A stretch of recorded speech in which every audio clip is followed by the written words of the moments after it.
নমস্কার বন্ধুরা, welcome to ST unique sports. বন্ধুরা, এই ভিডিওতে আমরা কথা বলবো ইস্টবেঙ্গলকে নিয়ে। কারণ ইস্টবেঙ্গল এমন একটা সময়ে দাঁড়িয়ে আছে, সেখানে তাদের একটা ভালো দল গঠন, তাদের সামনে অনেক টুর্নামেন্ট, দীর্ঘদিন বাদে এএফসি টুর্নামেন্টের জন্য বেশ কিছু ভালো মানের প্লেয়ার, সাথে ভারতীয় ন্যাশনাল টিমের বেশ কিছু প্লেয়ার নিয়ে একটা নতুন রকম প্রজেক্ট নিয়ে কিন্তু ইস্টবেঙ্গল এগোচ্ছে। তো কতটা কি ইস্টবেঙ্গল তাদের ঘর গোছাতে পারলো সেই নিয়ে আলোচনা রয়েছে। কিছু ট্রান্সফার আপডেট নিয়েও আমরা আলোচনা করব এই ভিডিওতে। খুবই ইন্টারেস্টিং একটা ভিডিও হবে, শুরু থেকে শেষ পর্যন্ত দেখো। আর ভিডিও ভালো লাগলে সকলে একটা করে লাইক করে দিও। আর যারা চ্যানেলে প্রথমবারের জন্য এসেছো, মনে করে চ্যানেলটাকে সাবস্ক্রাইব করে তার পাশের বেল আইকনটাকে অন করে রেখো, তাহলে তোমাদের প্রিয় দলের খেলার সমস্ত আপডেট তোমরা এখানে পেয়ে যাবে। তো চলো আর দেরি না করে ভিডিও শুরু করা যাক।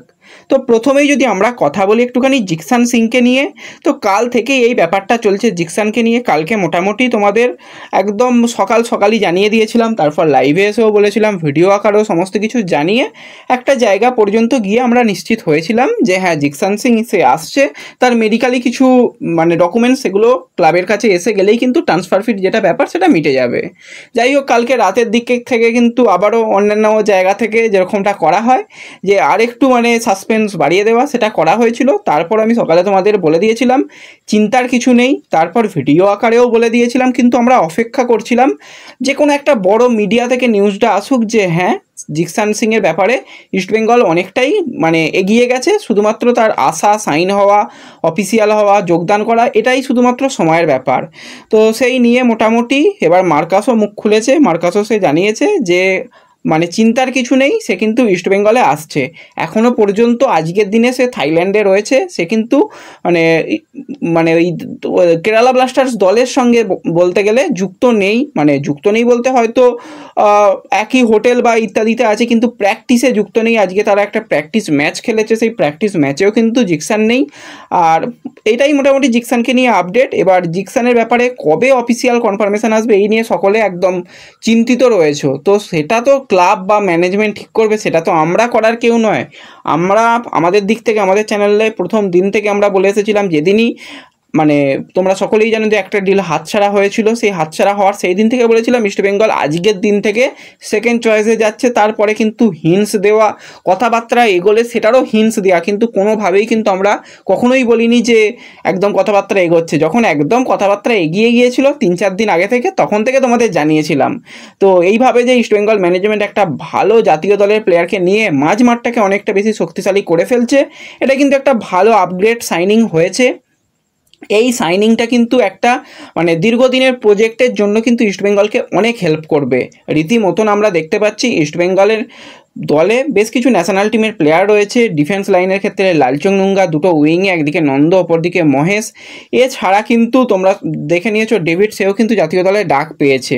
তো এতজন প্লেয়ার ডাক পেয়েছে, তার সাথে জিকসান এসে যাওয়ায় 5জন জাতীয় দলের প্লেয়ার অটোমেটিক চয়েস রয়েছে। এছাড়া বিষ্ণু বা প্রসুকান সিং গিল, তারাও কিন্তু বয়স ভিত্তিক জাতীয় দলে ডাক পেয়েছে। তো মোটামুটি 2-1 বছর আগে যখন ইস্টবেঙ্গলকে নিয়ে অনেকে তো তখন কথা বলতোই না, তো তখনও আমরা বলতাম যে এমন একটা ইস্টবেঙ্গল প্রসেসের মধ্যে দিয়ে যাচ্ছে, 2-1 বছরের মধ্যে অনেকগুলো জাতীয় দলের প্লেয়ার কিন্তু ইস্টবেঙ্গল থেকেই থাকবে। যেরকমটা আগে হতো, ইস্টবেঙ্গল মোহনবাগান থেকেই বেশিরভাগ প্লেয়ার জাতীয় দলে থাকতো। তো সেই সিস্টেমটাই কিন্তু এবার ইস্টবেঙ্গলও অনেকটা করে ফেলেছে। আর বাদবাকি এখনও কিছু কাজ বাকি আছে, সেগুলো আশা করি হয়ে যাবে। তো জিকসানকে নিয়ে আর নতুন করে কিছু বলার নেই, চিন্তার কারণ কিছু নেই। শুধুমাত্র সবাই একটুখানি প্রে করো যেন সে মেডিকেলি ফিট থাকে, তাহলেই কিন্তু ইস্টবেঙ্গলের জন্য একটা ভালো সময় কিন্তু সে সার্ভিস দিতে পারবে। তো যাই হোক, এরপর যদি আমরা নেক্সট টপিক নিয়ে আলোচনা করি, সেটা হচ্ছে আনোয়ার আলী। তো তোমাদের কালকেই জানিয়েছিলাম আনোয়ারকে নিয়ে যতক্ষণ না একদম বড় মাধ্যম থেকে বেশ কিছু আপগ্রেড আসছে, ততক্ষণ কিন্তু আমরা কোনো রকম কথা বলবো না। আর সত্যি বলতে ভালো লাগছে না, কারণ এটা দীর্ঘদিনের একটা ব্যাপার চলবে। তো আজকে যেটা ব্যাপার, রেপ স্পোর্টস তারা কিন্তু ব্রেকিং করেছে, এবং তোমরা জানো রঞ্জিত বাজাজ তাদের একটা মেসেজ দিয়েছিল, সেখান থেকেই তারা ব্রেকিং করেছে, এবং তোমাদেরও সেটা ফেসবুক পেজেই জানিয়ে দিয়েছিলাম যে আনোয়ার আলী প্লেয়ার, সে কিন্তু এবার যাচ্ছে প্লেয়ার স্ট্যাটাস কমিটির কাছে, সে আবেদন এবার জানিয়েছে। এবার দেখো, এক্ষেত্রে মানে একটুখানি আমি আমার মতন করে বোঝানোর চেষ্টা করছি, যদি ক্লিয়ার করতে পারি তোমাদের অত কঠিনভাবে না বুঝিয়ে। তো এক্ষেত্রে তিনজন রয়েছে, একদিকে আনোয়ার আলী রয়েছে, একদিকে দিল্লি এফসি রয়েছে। আনোয়ার আলী আর দিল্লি এফসি একই তোমরা ধরে রাখতে পারো, তাতেও দুটো পার্টিকুলার আলাদা আলাদা ব্যক্তি মানে রয়েছে। আর একটা রয়েছে মোহনবাগান সুপার জায়েন্ট। ইস্টবেঙ্গল মানে চুপচাপ যা করার করে নিয়েছে, ইস্টবেঙ্গলের আর কিছু করার নেই, তারা কিন্তু এবার বসে থাকবে, শুধুমাত্র অপেক্ষা করবে। এবার যদি Mohun Bagan super giant player status কমিটিতে যেত তাহলে ব্যাপারটা আলাদা হতো। প্লেয়ার নিজে চাইছে যে সে দল ছেড়ে দিতে, সে দলে থাকবে না, এটা তার নিজস্ব মতামত। সে তো বাচ্চা ছেলে নয়, একদম দুধের বাচ্চা নয় যে তাকে যা বোঝাবে তাই বুঝে যাবে। বয়স যথেষ্ট হয়েছে, 23 বছর, মানে তার একটা অবশ্যই একটা বোঝার ক্ষমতা রয়েছে, বোধ শক্তি রয়েছে। তো সেই দিক থেকে সে এবার প্লেয়ার স্ট্যাটাস কমিটিতে গেছে। এবার প্লেয়ার স্ট্যাটাস কমিটি একটু সময় নেয়, আশা করি খুব একটা বেশি সময় নেবে না, কারণ আনোয়ার নিজে চাইছে সে ফুটবলের মধ্যে ফিরে আসতে। আমরা যেটা বারবার বলছিলাম, আর যাই হোক না কেন, একটা যদি আর্থিক জরিমানাও করা হয় তাও ঠিক আছে, কিন্তু তার কাছ থেকে ফুটবল যেন একটা দিনের জন্য না কেড়ে নেওয়া হয়। এমনিতেই তার লাইফ থেকে অনেকটা ফুটবল নষ্ট হয়ে গেছে, তার যে দীর্ঘমেয়াদী একটা কেরিয়ার সেটাও নয়, এই 4-5টা বছর সে একদম সেরা ফুটবল আমরা আশা করি খেলতে পারবে। সেখানেও যদি তার কিছু তার উপর মানে লাগানো হয় ব্যান ফ্যান, তাহলে কিন্তু অসুবিধা। তো যাই হোক, আনোয়ার গেছে। এবার যেটা ব্যাপার সামনে দিনে আসতে চলেছে সেটা একটা ছোট করে ক্লিয়ার তোমাদের পিকচার দিয়ে দিচ্ছি। মোহনবাগান সুপার জায়েন্টও সেক্ষেত্রে যাবে, এবং সবসময় আমরা দেখে এসেছি বেশিরভাগ ক্ষেত্রেই যে প্লেয়ার স্ট্যাটাস কমিটি প্লেয়ারের দিকটাই ভাবে। তো সেক্ষেত্রেই প্লেয়ারের দিকেই যদি রায় যায় তাহলেও কিন্তু একটা ব্যাপার যে তাহলে তো যে কোনো প্লেয়ার যে কোনো দিনই চাইবে যে কন্ট্রাক্ট টার্মিনেট করে নিতে, এরকম কিছু ব্যাপার হবে। তো সেক্ষেত্রে কিছুটা হলেও ভোগান্তি আনোয়ার আলীকে পেতে হবে। এবার সেই জায়গাতেই প্লেয়ার স্ট্যাটাস শুধু কমিটি নয়, তার পরের পর্যন্ত যাবে, কারণ কখনোই মোহনবাগান সুপার জায়েন্ট চাইবে না এত সহজে ব্যাপারটা মিটিয়ে নিতে। তার কারণ কি, ব্যাপার মিটিয়ে নিয়ে যদি তাকে একটা আর্থিক জরিমানা করা হয়, যদি তাকে ব্যান না করা হয় জাতীয় দলের প্লেয়ার হিসাবে সেই জন্য, তো সেক্ষেত্রে সে ইস্টবেঙ্গলে এসে যাবে। ইস্টবেঙ্গলের এএফসির ম্যাচ রয়েছে, সেক্ষেত্রে তখন ইস্টবেঙ্গলে যোগদান করে নেবে। মানে একটু হলেও এই ক্ষেত্রে ব্যাপারগুলো আরও জটিল হবে। কিন্তু যেটা ব্যাপার, নিজে যে প্লেয়ার থাকতে চাইছে না মোহনবাগান সুপার জায়েন্টে, মোহনবাগানও কিন্তু তাকে রাখবে না, কিন্তু তারা শেষ পর্যন্ত লড়াই করবে, এটাই হচ্ছে ব্যাপার।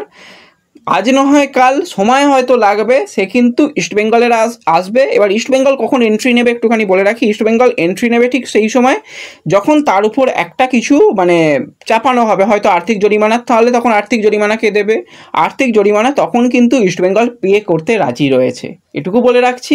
এর বেশি কিছু বলবো না, বললে সমস্যা হতে পারে, তো এটুকুই বলে রাখছি।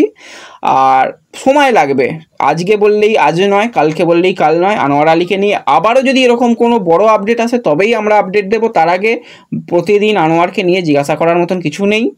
আর একটা ছোটো হিন্টস, ইস্টবেঙ্গল কিন্তু আরও একজন মানে জাতীয় দলের প্লেয়ার, সে রেগুলার নাকি সে এক্স নাকি সে ফিউচার রেগুলার, তো সেই দিকেও কিন্তু ইস্টবেঙ্গল এমন একটা প্লেয়ারের দিকে নজর রেখেছে, ব্যাস এটুকুই। এর বেশি কিন্তু কিছু এখনই করো না, সেটা সময়ের ব্যাপার। এই সামারেই হবে সেরকমটা নাও হলেও, উইন্টারেই যে হবে না হলেও, কিন্তু একটা প্লেয়ারকে র্যাডারের মধ্যে রাখছে, এটুকু বলে রাখলাম। যাই হোক, এরপর যে নেক্সট টপিকটা নিয়ে আলোচনা করব, কালকেই তোমাদের জানিয়েছিলাম যে আশুতোষ মেহতাকে নিয়ে হঠাৎই বাজারে জল্পনা এসেছিল। তার জল্পনা আসার কারণ কি সেটাও জানিয়েছিলাম। খেলনামের পোস্টটা ডিলিট, কেন পোস্ট ডিলিট আমাদের কাছে সত্যিই কোনো আপডেট নেই, কিন্তু আজকে যেটা একদম ভিডিও আকারে একটা ভিডিও ফুটেজ পেয়েছি সেটাই তোমাদের সঙ্গে শেয়ার করছি। আশুতোষ মেহতা কিন্তু জামশেদপুরের প্র্যাকটিস ক্যাম্পে যোগদান করেছে। অফিসিয়ালি সে সিগনেচার করে যোগদান করেছে নাকি ট্রায়ালের জন্য যোগদান করেছে সেটা নিয়ে এখনও একটুখানি ডাউটে থাকতে হবে, কারণ অফিসিয়াল কনফার্মেশন আসা না পর্যন্ত তো বলা যায় না যে সে অফিসিয়ালি সাইন করেছে বা জয়েন করেছে। সে কিন্তু ট্রায়ালে রয়েছে, প্র্যাকটিস করছে। শুধু আশুতোষ মেহতা নয়, আরও 3 জন প্লেয়ার, তার মধ্যে একজন শুভম সারাঙ্গি, আরও 2 জন আমি ঠিক বুঝতে পারলাম না, তারাও কিন্তু প্র্যাকটিসে জয়েন করেছে।